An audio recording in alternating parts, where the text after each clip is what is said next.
Yo, what's up everyone? Okay, so guys, papakita ko lang po sa inyo kung paano namin ginagawa yung camelback seat dito sa Bossmel Custom Seats. Alright, so nandito po tayo ngayon sa Dasman Branch. Pagsasabayin na po natin ang camelback exciter and also ang camelback na muscle seats.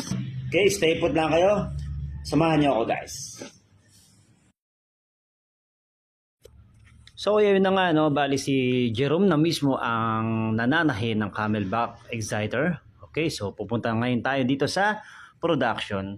At syempre shoutout din mismo kay Jason. At siya naman po ang gumagawa ng camelback muscle seats. Right, so pinagsabay na po natin yan dito sa production. Jason and Jerome.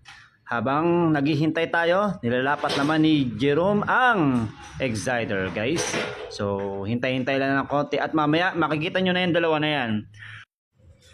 So, yan bale, no, guys, no, ito na po yung finished product ng muscle seats. Okay, syempre, courtesy by Jason De Los Santos. Alright, so siya po ang maker natin ng camelback muscle seats. Alright. And finally mga tropa, tapos na po ang camelback exciter na gawa ni Jerome. Isang A muna dyan. Hey!